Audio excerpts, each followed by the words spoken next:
In the day's other news, President Trump headed home to the impeachment fight in Washington after some final jabs at the NATO summit in London. He called Canadian Prime Minister Justin Trudeau two-faced for mocking Mr. Trump to other leaders. Still, the alliance declared unity, at least on the issue of confronting Russia. We'll have the details after the news summary. New doubts arose today over a possible U.S.-China trade deal. Beijing sharply criticized the U.S. Congress over a bill blasting China's mass detention of ethnic Muslims. The measure threatens sanctions. China's foreign ministry warned that the move could affect overall relations, including the ongoing trade negotiations. China maintains a consistent position on the trade issue. We believe only the spirits of equality and mutual respect can help us reach a mutually beneficial deal. But no one should underestimate our resolution to safeguard national sovereignty. Any attempt to hamper China's development using issues of Hong Kong or Xinjiang is just wishful thinking. The Chinese also objected to President Trump suggesting yesterday that a trade deal might be delayed until after the 2020 presidential election. Today, Mr. Trump said the trade talks were going very well. Meanwhile, the trade agreement Mr. Trump reached with Japan's Prime Minister Shinzo Abe will take effect in January after it won approval in the Japanese parliament today. The deal was agreed to in September, easing Japanese tariffs on U.S. farm products. Further talks may address a U.S. tariff on cars imported from Japan. Top officials in Iran urged today that jailed protesters be treated with what they called Islamic mercy. The jailings came during a crackdown on demonstrations over gas price hikes.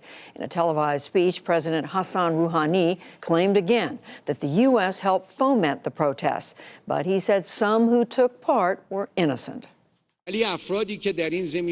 Those who were not guilty in this regard, or those whose crime is not major, they have to be treated with mercy, and they should be released.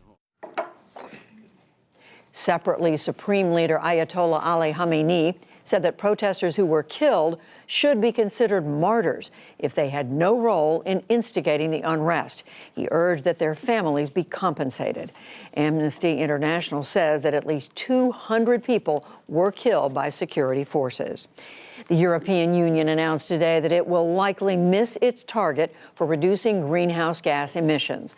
The bloc has been aiming for a 40% reduction by 2030, compared with 1990 levels. Today, EU environmental officials said that the cut will be closer to 30%.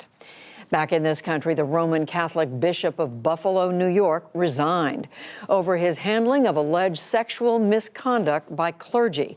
Bishop Richard Malone said that the diocese would be better served by someone else. The Vatican had just finished an investigation into the abuse allegations. The Buffalo diocese is named in 220 lawsuits over the claims.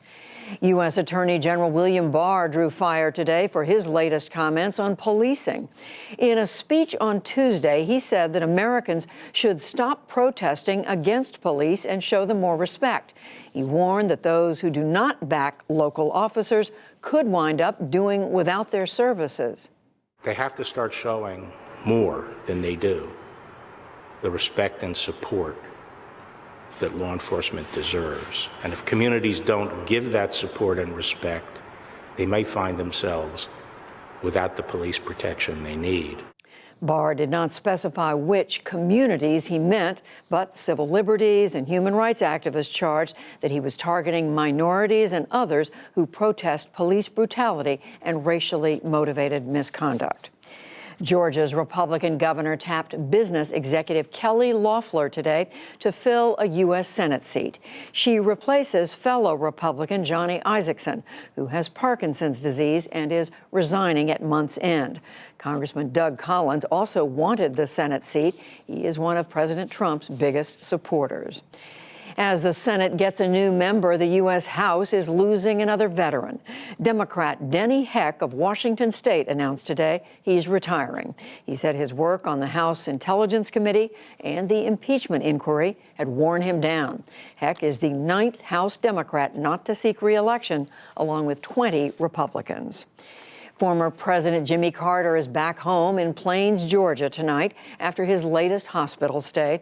He had been treated for a urinary tract infection. Just last month, he had surgery to relieve pressure on the brain from bleeding caused by a fall. Mr. Carter is 95 years old. And on Wall Street, stocks recouped some of their losses from recent days. The Dow Jones Industrial Average gained 147 points to close at 27,649. The Nasdaq rose 46 points, and the S&P 500 added 19.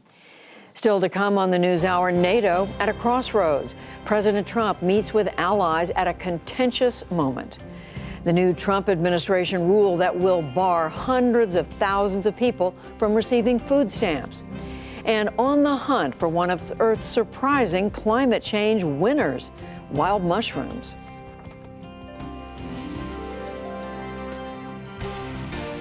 This is the PBS NewsHour from WETA Studios in Washington and in the West from the Walter Cronkite School of Journalism at Arizona State University.